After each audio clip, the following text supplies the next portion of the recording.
Artavalon Real Brush Pens are versatile tools that can be used in different ways to create many different types and styles of art. This is the second video where I demonstrate different techniques to try with these pens. It's intended for people at an intermediate level who have a good base of artistic experience and familiarity with a couple of mediums but maybe haven't tried water-based brush pens specifically. So I wanted to start off with the water brush. It's a really great tool that opens up just a world of possibilities for this set. If you've seen the previous video, then you know that we've already talked about how to use it directly on the paper to blend out color that's already been applied with the other pens. If you use the water pen like this, you'll notice that you pick up some of the pigment on your brush. You can then take that pigment and apply it somewhere else on the paper, which will give you a really nice lighter version of that original color. Another way to get a nice light wash like that is to use a technique called wet on wet. If you're not familiar with it, that's where you lay your water down on the paper first, and then you take your ink and lay it down in the water on the paper. This is going to dilute the ink down and make it feather a lot more. The extra water is also going to keep the ink from drying too quickly, so you're going to be able to avoid having that dark spot from where you first lay the ink down. This technique is really good for when you have a really large area that you want to cover with a very pale, soft wash. If you use the regular brush pens to do wet on wet, then you'll notice that the brush tip picks up some excess water. Now this is temporary, but while you work the ink back into the tip, you can get a really neat gradient. Now to pick up color with your water brush, you can use paper as a palette. That definitely still works, but something that I really like to use as a palette is masking tape. It's not absorbent, so you have a lot more flexibility in the amount of pigment you can pick up. And it also works really well to mix your own custom colors on. You can also use something plastic, like a paint palette or even just like plastic wrap or something, but because masking tape has a textured surface, you'll be able to deposit ink on it a lot more readily than you would plastic wrap or a paint palette. Now something fun that I wanted to try with being able to blend and dilute colors on a palette outside of the paper was trying to blend colors in hand lettering. So I made up a little rainbow palette, because I mean, what else are you gonna do, right? And I went to work. I do want to note that I did use watercolor paper for this. I think that's important and I will talk about it later on in the video. But basically, watercolor paper doesn't absorb the ink right away, and so if you finish something and then you find a mistake that you want to blend out a little bit, you can usually still go back and do that with a little bit more forgiveness than regular paper. And you'll see that I did do that in a few spots. I was able to kind of mix up a good blending color and then go back in there and use that middle color to try to blend in a couple of problem areas on my little lettering project. Now I wanted to use these nice light washes to color in some lines, but since I am using watercolor paper, I do know that I have to be careful about what's soluble in what. Now I know that like dissolves like, so I have a little line art test here. On the right I've got a little rectangle that I drew with a pigment liner. It's water fast and so should work out, and sure enough, it works great. It holds the ink from the brush pens well, and the brush pens are compatible with that as well. They're nice and translucent, and so they don't leave any sort of a cast on top of them. They don't react with the liners in any sort of weird way, so I do get a little bit of gray on the paper over here, but that's because I'm overworking the paper and I'm actually picking up the fibers that are on top of the black lines. Now on the left, I've made a rectangle with these Artavalon brush pens, since like dissolves like, and so I'm just going to test to make sure that it's dry real quick. And it is, so I'm going to go in with my yellow, because I know that's going to show streaks if there are any, and sure enough, coloring in with the same kind of pen does turn into a horrifying streaky mess. And then, just for good measure, I decided to test the water brush with it, and you can see that you can still dilute out the black ink as after it's even been dried. Now I do know that these pens are compatible with this pigment liner, so here's a couple different applications.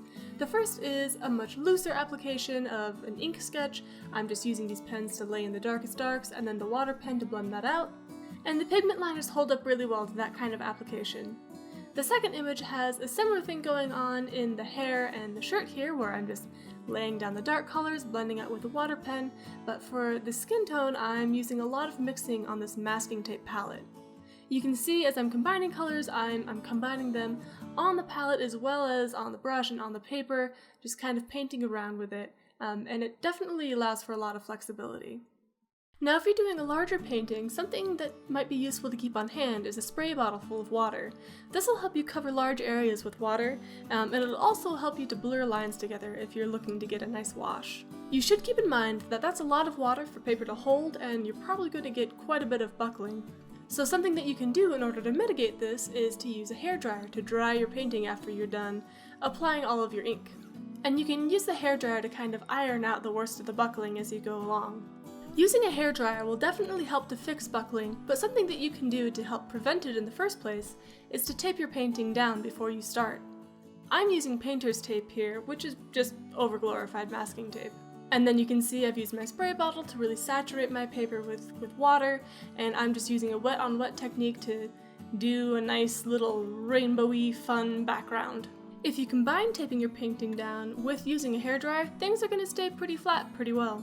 Here's a quick comparison with the painting that I used only a hairdryer on. Now I'm going to show you a couple of tests with a few different types of paper. I've got printer paper, a low quality bargain bin kind of watercolor paper, and a more high-end watercolor paper. First I'm going to see how well I can move the pigment from the brush pens around on each of the papers. As you can see, both of the watercolor papers do better with this than the printer paper. The printer paper is made to hold ink and absorb it into itself, so that's not really a surprise. Now I'm taking a look at how well each one holds a large amount of water. The buckling on the printer paper is pretty obvious, and then the low-end watercolor paper, it's less obvious, but you can see there's still some warping around the edges of the paper. It's kind of, the whole thing's bent. But there's not any like giant bubbles in the middle, so that's definitely a plus. The high-end watercolor paper, on the other hand, really doesn't have any buckling to speak of at all. I'm interested in comparing how durable each of these papers' surfaces are, so what I'm going to do is I'm going to add some pigment and a lot more water to each one, and I'm going to see how much effort it takes for me to get its surface to pill up. I had to work quite a bit at the printer paper in order to get it to actually pill up. It's a flimsier paper, but the surface is nicer. It's not a low-quality paper, it's just thinner. The cheap watercolor paper is kind of the opposite of the printer paper in that it's quite a bit thicker. It's just that the surface is really low quality, so while it's a thick paper and it can hold up to a lot in terms of warping, the surface is pretty fragile, and it's really easy to get it to pill. I mostly just use it as scrap paper for my watercolor projects. Now the higher quality paper once again showed that it can hold up to quite a bit of abuse. I worked at this for a pretty long time, and I barely saw just a tiny rough area kind of towards the edge. And I'm sure that if I worked at that for a much longer time, I could get it to pill up, but it would take a while. There are some things in this world that you get what you pay for. It seems like watercolor paper is one of them. I thought it was really important to talk about the difference that a good paper will make, because a lot of issues that I see people complain about with media like this are really issues more with the paper that they choose to use rather than the pen or marker that they're using on the paper. A bad enough pen can damage even the highest quality paper, but most of the time what you're really dealing with there is that you just haven't found the right paper for that pen. Now this painting that I've been working on here has been using a lot of the techniques that I've talked about in this video. For the background I used a lot of wet on wet. I wanted it to be really feathery and soft. This is going to be the underpainting for a mixed media piece, so I want to keep everything very pastel, nothing too vibrant right now because I know that I'm going to be layering a lot of stuff over it, and so I want to make sure that I have control over the color that I'm building up over time. I've also been relying heavily on the palette for mixing and diluting my colors before I get to lay them down on the page. Again, because I plan on layering a lot of stuff over it, I don't want anything to get too vibrant right now.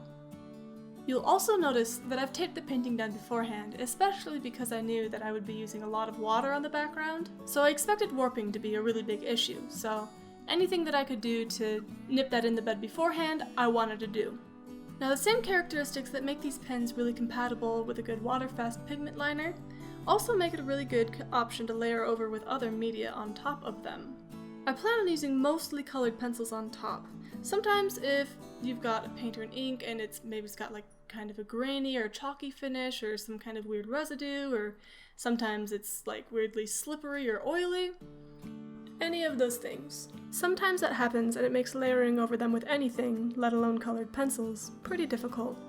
These were not difficult to layer over at all. They don't do any of those things. because they're not adding anything different to the texture of the paper behind them, so when you layer over on top of them, you're pretty much just drawing on the paper. Now I kind of liked how this looked before I got the colored pencils into it, but I had already planned on using them, so I did it anyway.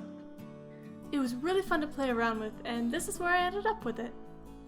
That's where we are for the end of this video. Thank you so much for stopping by. There's still one more video in this series, so hope to see you again in that one. Bye!